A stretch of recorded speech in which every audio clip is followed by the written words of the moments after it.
اور اس عوام میں سارے ہی ننگے ہیں، وہ ساری قوم کو پتا ہے. ایک عام اسٹریٹ میں جو آدمی پھر رہا ہے جو ایجوکیٹڈ بھی نہیں ہے، اس کی پولیٹیکل اویئرنیس میرے سے زیادہ ہے، بیکاز وہ جو ہارڈ چپس جو ایک عام آدمی فیل کرتا ہے اس کی پولیٹیکل اویئرنیس میں has to be better than mine. اور یہ وہ دور نہیں رہا، انفارمیشن کا دور ہے.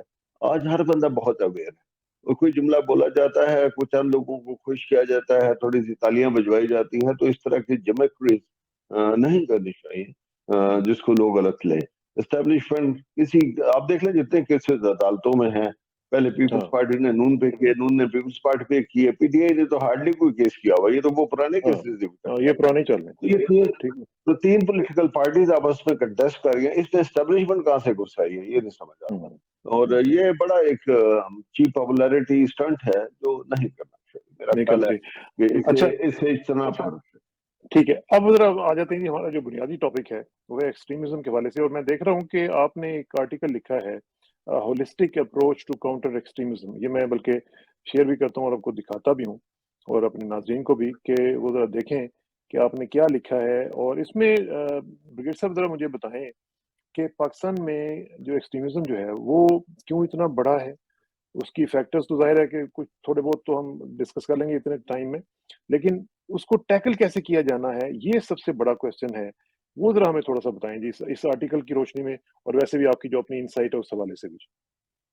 جی، ایکسٹریمزم کی وجوہات جو جب ہم پاکستان میں ڈسکس کرتے ہیں تو سب سے پہلے دھیان جو آتا ہے وہ آتا ہے جنرل ضیاء الحق صاحب کا زمانہ، جب فارمر یو ایس ایس صاحب نے افغانستان پہ انویژن کیا تو امریکہ نے چاہا کہ اس کو کنٹیسٹ کیا جائے، کنٹین کیا جائے، تو Pakistan I S I middle east countries کا پیسہ یوز کیا. وہ ہمیں اسٹوری پتہ ہے.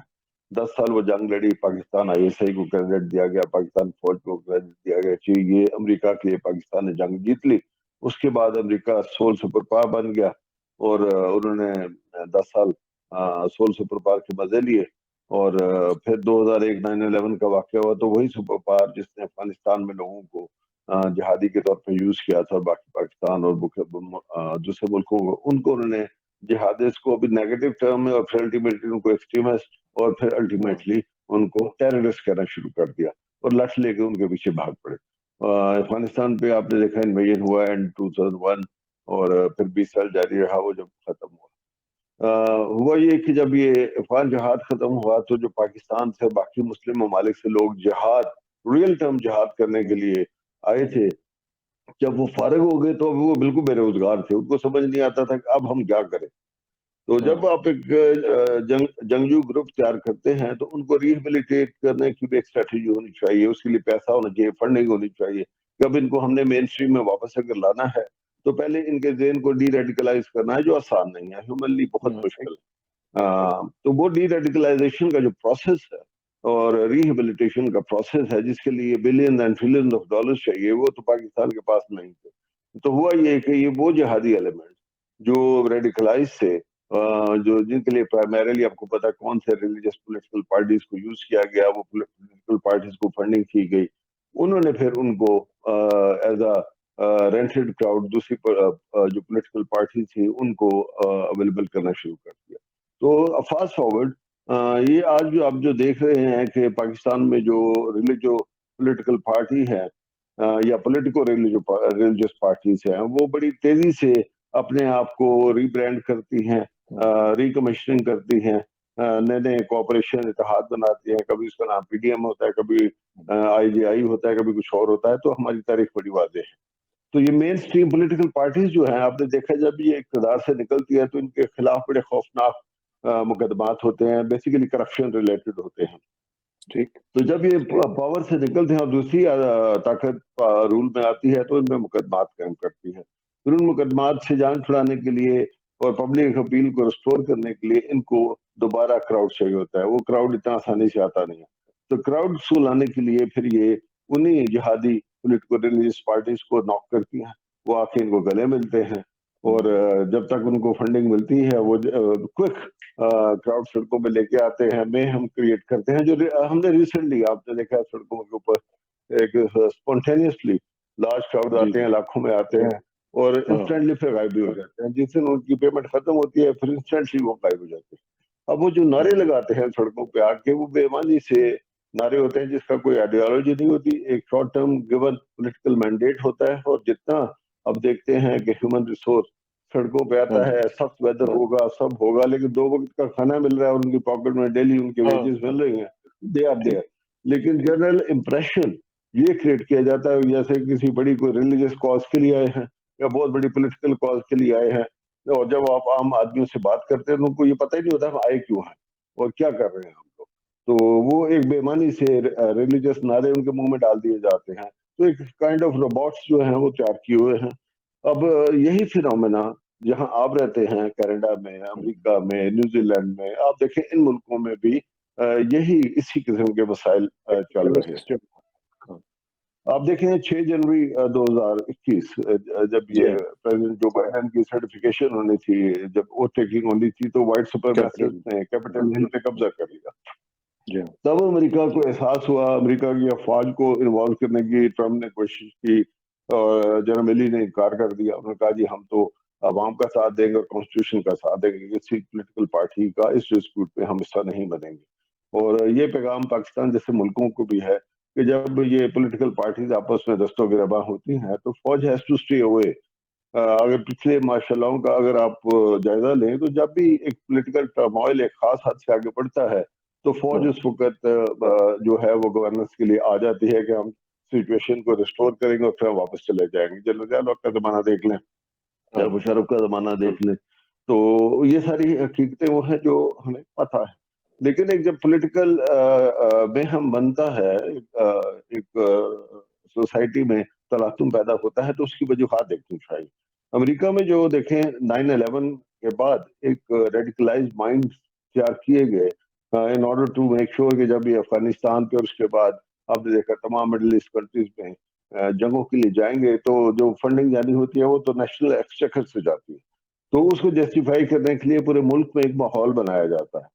تو 9/11 سے جو ماحول پیدا ہوا اسرار صاحب وہ یہ تھا کہ اس کا فائدہ جو فار رائٹ سے ایکسٹریمسٹ ہے، اس میں کرسچن نیشنلسٹ تھے، زینوفوبس تھے، انہوں نے وائٹ سپرمیسسٹ تھے جو آلریڈی آپ کو پتا ہے 150-200 سال سے ٹرپل کے کو کلکس کلان کے نام سے امریکہ میں وائٹ ورسز بلیک ڈسپیوٹ چل رہا تھا. یہ ساری حکومتوں نے for right and far left نے زور پکڑا، اور جب یہ 20 سال افغانستان میں لڑ رہے تھے تو آپ نے دیکھا کہ امریکہ میں اور باقی جتنے یورپین کنٹریز ہیں، آسٹریلیا ہے، نیوزی لینڈ ہے، وہاں پہ اس وائٹ سپرمیسس پیدا ہو گئے. نیوزی لینڈ کا واقعہ آپ کو یاد ہے، ایک بندے نے 50 مسلمان مسجد میں مار دیے. امریکہ میں روز دہاڑی آپ دیکھتے ہیں کہ کالوں پہ حملہ ہوتا ہے، ایشین پہ حملہ ہوتا ہے، اور یہ چلتا رہا. لیکن جب کیپٹل ہل پہ انہوں نے قبضہ کیا تو امریکہ کو پھر سوچنا پڑا کہ جناب یہ جو مین سٹریمنگ ہو گئی ہے ایکسٹریمزم کی اور ریڈیکلائز مائنڈ کی، اس کے لیے ہمیں کچھ کرنا چاہیے. اس سے پہلے تو یہ سمجھ رہے تھے کہ جو کچھ ہم نے کیا ہے اس کا بیک لیش مسلم ممالک میں آئے گا جن کو ہم نے یوز کیا، لیکن یہ کبھی نہیں سوچا کہ یہ اس کا بیک لیش جو آپ نے نیل ہیمر ورسز نیل ہیڈ پالیسی آپ نے اڈاپٹ کیا مسلم ملکوں میں، اس کے لیے جو آپ کے سولجرز یا آپ کے ڈپلومیٹس باقی لوگ جو ان ممالک میں سرو کرتے ہیں، جب وہ واپس آتے ہیں تو لاکھوں کی تعداد میں وہ پوسٹ ٹراما ڈیزیز کا شکار ہوتے ہیں، وہ زیر علاج رہتے ہیں، نفسیاتی مریض بن جاتے ہیں. 80,000 سے زیادہ لوگوں نے خودکشیاں کی ہیں امریکہ میں، اور ہزاروں لوگ ادھر ان کے مارے بھی گئے ہیں جگہوں میں.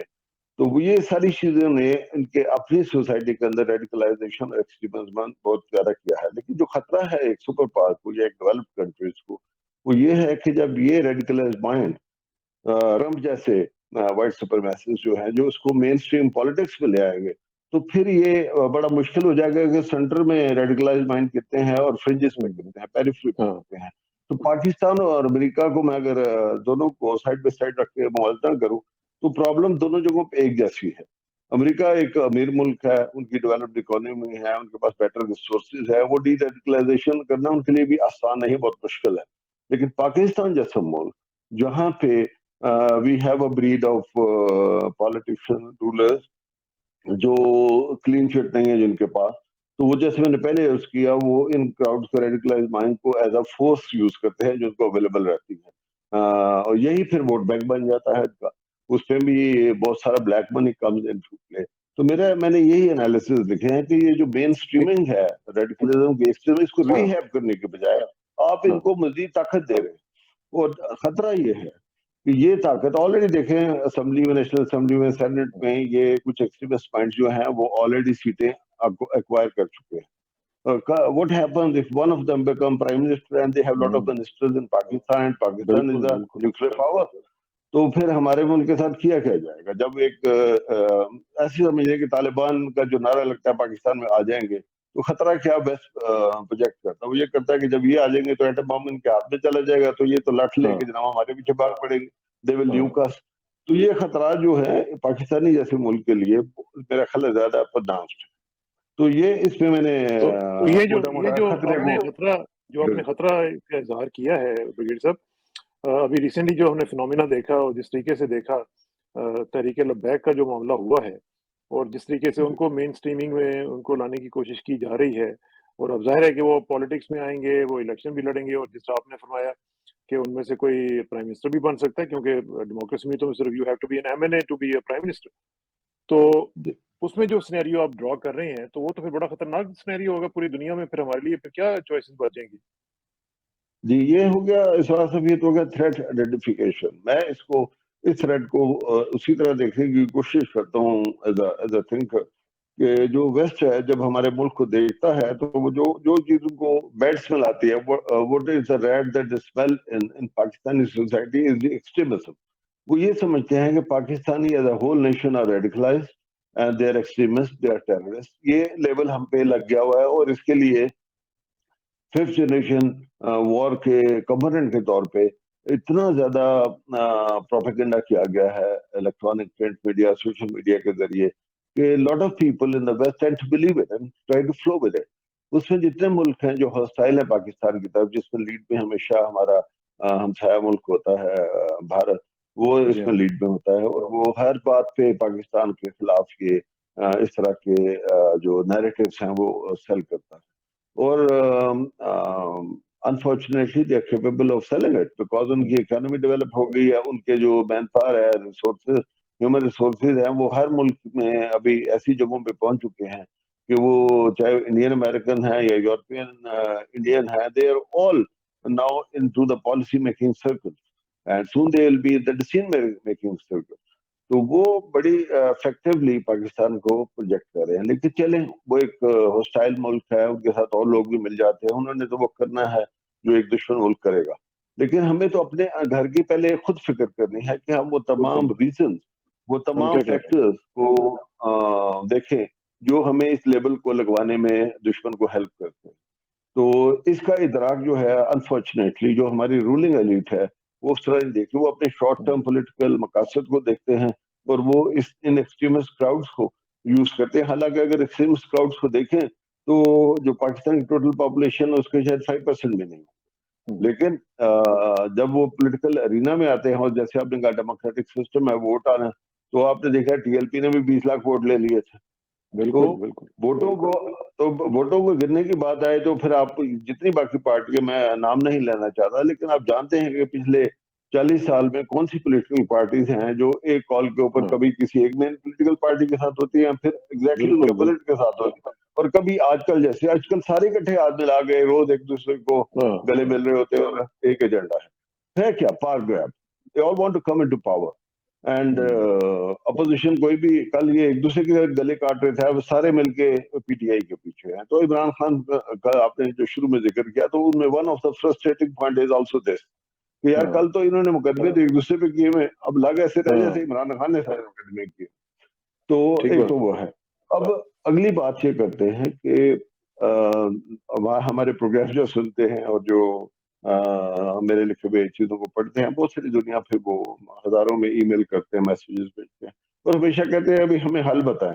پرابلم کا تو ہمیں بھی بہت ہوتا یہ ہے کہ کوئی چیز پڑھ کے یا سن کے سارے علامے بننے کا ہمیں بڑا شوق ہوتا ہے.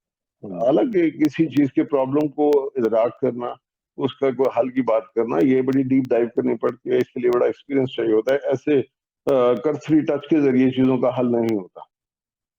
تو میرا جو ایکسپیرینس ہے کسانہ صاحب، میں سمجھتا ہوں کہ حل بھی ہم نے بڑی کوشش کیا پچھلے 20 سال میں، جس کو آپ اسٹیبلشمنٹ کہتے ہیں، انہوں نے بہت کوشش کی ہے، اور سارے جتنے اسٹیک ہولڈرز تھے ان کو بھی شامل کیا۔ پہلے میں مثال دے دوں کہ باقی دنیا نے کیا کیا۔ امریکہ بھی اس میں پیچھے ہے، لیکن آپ جہاں بیٹھے ہیں، کینیڈا نے، نیوزی لینڈ نے، ناروے نے، جرمنی نے، انہوں نے بڑا ایک ہولسم پیکج جو ہے ڈیوائس کیا، جس میں انہوں نے جو ان کی ریسپیکٹو لا انفورسمنٹ ایجنسیز تھی، انٹیلیجنس ایجنسیز تھی، ان کے علاوہ ہمارے ملک کو سمجھتا ہے یہ سارے کا سارا ملبہ جو ہے یہ انہیں لوگوں نے حل کرنا ہے۔ انٹیلیجنس ایجنسی آپ کی ایک ہی لیڈ میں ہے، ایکسٹرنل تو آئی ایس آئی ہے، انٹرنل پی آئی بی ہے جو زیادہ کام کرتی پولیس کے ساتھ یا وقتی پولیس لوگ، تو یہ دو رہ جاتی، باقی تو فوج ہے۔ کہیں کسی کی ٹوپی گر جائے تو فوج آئے گی تو اٹھائے گی، ورنہ باقی تارے تو غائب ہو جاتے ہیں، آپ کو پتا ہے یہ روز تو لیکن یہ اس بات کا حل نہیں ہے۔ فوج نے دیکھیں 20 سال بہت سخت جنگ لڑی ہے، دنیا جہان کی پراکسی جو تھی ہمارے بلوچستان میں اور جو فارمر ٹرائبل ایریاز تھے جو کے پی کا حصہ ہیں، وہاں پہ ہزاروں کی تعداد میں دنیا جہان کی پراکسیز تھی، ملیٹنٹس تھے، ایکسٹریمسٹ تھے، ٹیررسٹ تھے، جو یہاں پہ ہمارے ساتھ جنگ لڑے تھے، اور وہ پیسہ لے کے جنگ لڑے تھے، کوئی اسلام کے لیے جنگ نہیں لڑے تھے۔ ہم سے زیادہ اسلام کسی کے پاس ہے، ہمارے ٹرسٹ نماز پڑھے تھے تو ان پہ بامبنگ کی جاتی، راکٹ پھینکے جاتے تھے، تو یہ مسلمان تو نہیں کرتے نا جی۔ تو بہرحال یہ جنگ جیتی گئی، لیکن اس جنگ جیت کے جو ریہیبلیٹیشن کا پروگرام تھا، ڈیولپمنٹ کا تھا، وہ بھی فارمر ٹرائبل ایریاز میں پاکستان فوج نے ہی کیا الحمدللہ، اور بہت تھوڑے پیسوں میں وہ کر دکھایا جو امریکہ اور اس کے 50 اتحادی مل کے نہیں کر پائے۔ تو یہ ایک ایسی کامیابی تھی جس کو اگر سنسیئر پولیٹیکل لیڈرشپ ہوتی تو وہ اس کو، ان انوائرمنٹ کو، اس سکسیس کو کیش کرتی اور ان کی ریہیبلیٹیشن کا پروگرام کرتی۔ لیکن وہ کیوں کریں گے؟ بیکاز یہ ووٹ بینک بنتے ہیں، ان کے ہاتھ میں یہ فورس ہوتی ہے، تو وہ انہوں نے نہیں ہونے دیا اور نہ کیا۔ لیکن آج اس بات کی بڑی سخت ضرورت ہے کہ جیسے نیوزی لینڈ نے، کینیڈا نے، جرمنی نے اور اب امریکہ بھی کر رہا ہے کہ جس میں منسٹری آف ایجوکیشن کو بھی شامل کر رہے ہیں، منسٹری آف ریلیجیس افیئرز کو بھی کر رہے ہیں، منسٹری آف فائنانس کو بھی کر رہے ہیں، سوسائٹی کو انوالو کر رہے ہیں، ہیومن رائٹ آرگنائزیشنز کو انوالو کر رہے ہیں۔ تو یہ تمام وہ چیزیں ہیں جو اسی لیے آپ اس کو کہہ رہے ہیں کہ ایک ہولسٹک اپروچ ہونی چاہیے۔ تو ہولسٹک اپروچ کا میں ایک بتاؤں آپ کو کہ پاکستان فوج نے، اسٹیبلشمنٹ نے بہت کوشش کی، ایک نیکٹا کا ہیڈ کوارٹر بنایا گیا جس کو 2 مینڈیٹ دیے گئے۔ ایک تو یہ تھا کوآرڈینیشنز کرنی ہے، بہت ساری انٹیلیجنس سیٹ اپ بنانا ہے جہاں انٹیلیجنس گیدرنگ آئے گی، تھریٹ آئیڈینٹیفیکیشن کریں گے، جس میں آئی S I of course lead میں تھی، آئی بی نے ساتھ کام کیا، پاکستان پولیس نے، باقی لا انفورسمنٹ نے کام کیا، اور ساتھ ان کو مینڈیٹ دیا کہ ایک اسٹریٹجی بنائے، پالیسی بنائے جس کے ذریعے ڈی ریڈیکلائزیشن کی جائے۔ اس کے لیے نیشنل انٹرنل سیکورٹی پالیسی 2014 میں بنائی گئی، گورنمنٹ نے اپروو کی، وہ 4 سال کے لیے بنائی گئی تھی، 14 سے 18۔ وہ اس میں سے کچھ تو جو فوج نے یا لا انفورسمنٹ اداروں نے کرا تھا وہ کام تو انہوں نے کر لیا، لیکن باقی کام جو جوڈیشری نے کرنا تھا، باقی تمام منسٹریز نے کرنا تھا، اس پہ کوئی پروگریس خاص نہیں ہوئی، جس کا نتیجہ یہ ہے کہ یہ جو ایکسٹریمسٹ لوگ ہیں جن کے ریڈیکلائز مائنڈ ہیں، وہ دن بہ دن بڑھتے ہیں، بے روزگار ہیں، کوئی اسکلڈ لیبر نہیں ہے، کام ان کو آتا نہیں ہے۔ تو آپ دیکھتے ہیں کہ ملٹیپلیکیشن آف مساجد اینڈ مدرسہ ہوتی ہے، وہ سرکاری زمینوں پہ یا پرائیویٹ زمینوں پہ قبضہ کرتے ہیں، ایک مسجد کھڑی کر لیتے ہیں۔ کراچی کا بھی سین آپ دیکھتے ہیں، ڈیمولش کرنے کا حکم دیا گیا، نہیں ہو رہا۔ ان کو پتا ہے کہ مسجد گرانا جب بنے گی تو بڑا مشکل ہوتا ہے، لوگوں کو سڑکوں پہ لانا آسان ہوتا ہے۔ تو یہ ایسی خطرناک ڈیولپمنٹ ہے کہ جس کو سنبھالنا پاکستان کے لیے مشکل ہے، لیکن لا ہیز ٹو پریویل۔ چلیں آپ جب ان کو ڈی ریڈیکلائز کرنا چاہتے ہیں، ان کی بریڈنگ گراؤنڈ، ان کی ریکروٹنگ گراؤنڈز کو آپ کو ختم کرنا، تو یہ اسٹیپ ہے جس کے لیے منسٹری آف انٹیریئر کو کام کرنا ہے، سرے اداروں کو کرنا ہے، لیکن انفارچونیٹلی یہ نہیں کیا جا رہا۔ دیٹ از وائی یہ ملٹی پلائی ہو رہے ہیں۔ اب جو ایجوکیشن ریفارمز کی ایک پروگرام میں ہم نے بات کی تھی کہ ایجوکیشن مدر اینڈ ٹیچرز کا جو میں نے ذکر کیا تھا، وہاں سے آپ کو سٹارٹ لینا ہے جو 10 سے 20 سال میں اپنا اثر دکھائے گا۔ تو اس کے لیے ان 2 منسٹریز کو کام میں آنا ہے۔ منسٹری جو لیبر ہے اس کو اسکل لیبر بنانی ہے، لوگوں کو روزگار دینا ہے، اپرچونیٹیز کریٹ کرنی ہے۔ تو یہ جو ہولسٹک اپروچ ہے یہ میں نے ایجاد نہیں کر رہی، یہ ہم ایجاد کر چکے ہیں، پیپرز میں موجود ہے۔ نیشنل سیکورٹی پالیسی میں بہت زیادہ ایمفسس کیا، بہت زیادہ ایمفسس دیا ہے کہ جی جیو اکنامکس کی طرف جائیں گے، ہم اکانومی کو ریوائیو کریں گے۔ تو یہ وہی تھا، it was old wine in new bottle this time by موئی، جو میں نے پچھلے پروگرام میں کہا تھا۔ یہ آلریڈی یہ پالیسیز بنی ہوئی ہیں، The problem is of implementation.